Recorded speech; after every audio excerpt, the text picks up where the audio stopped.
আজ শোনাব নিশিকান্ত বসু সম্পর্কে কিছু কথা। নিশিকান্ত বসু ছিলেন বারদীর অরুণকান্তি নাগ মহাশয়ের আত্মীয়।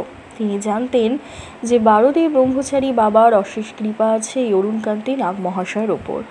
তিনি বারদী পৌঁছে নাগবাড়িতে গিয়ে অরুণকান্তি নাগ মহাশয়ের সঙ্গে দেখা করে বারদীর ব্রহ্মচারী বাবার দর্শনের জন্য আগ্রহ প্রকাশ করলেন। জমিদার অরুণকান্তি নাগ নিশিকান্ত বসুকে নিয়ে আশ্রমে গেলেন। আশ্রমে এসে বাবার আসন ঘরে বাবাকে দর্শন করে চমকে উঠলেন নিশিকান্তবাবু। মহিলা বর্ণিত সেই দীর্ঘদেহী জটাজুটোধারী, মুখে শ্বেত শ্বশ্রু, দেহে ললিতবর্ণ তিল, চক্ষু পলকহীন মহাযোগী এখন তার সামনে গোমুখাসনে উপবিষ্ট। তার দেহে কোনো মাংস আছে বলে বোঝা যাচ্ছে না।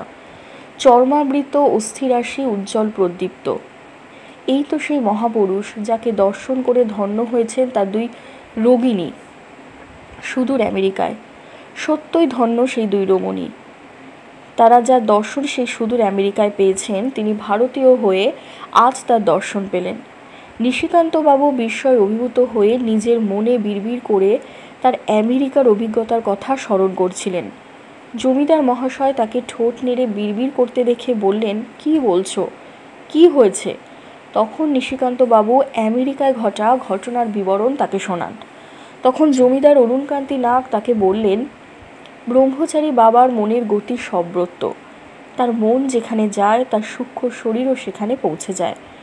ব্রহ্মচারী বাবা হচ্ছেন একজন মহা অলৌকিক শক্তিসম্পন্ন মহাপুরুষ।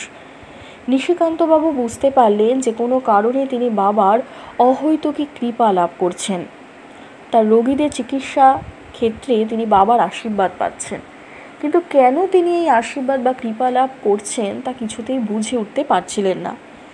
নিশিকান্ত বসুর মাতা ছিলেন বারদীর বড় জমিদার কালীকিশোর নাগ মহাশয়ের কনিষ্ঠা কন্যা।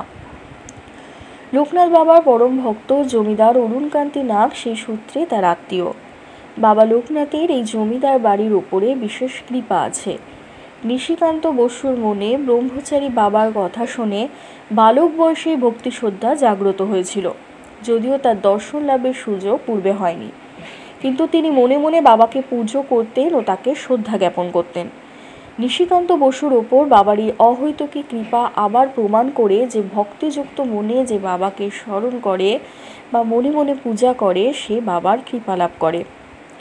বাবাকে দর্শন করার পর নিশিকান্ত বসুর মনে বাসনা জাগে তার কাছে দীক্ষা গ্রহণ করান, কিন্তু সেদিন তিনি এই কথা বাবাকে নিজ মুখে বলতে পারেননি।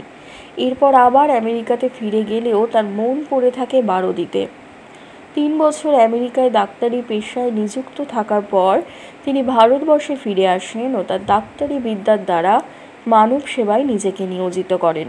ক্রমে ক্রমে তিনি হয়ে ওঠেন বাবা লোকনাথের এক পরম ভক্ত ও অতি বিশ্বস্ত কৃপাধন্য সন্তান। ধন্যবাদ।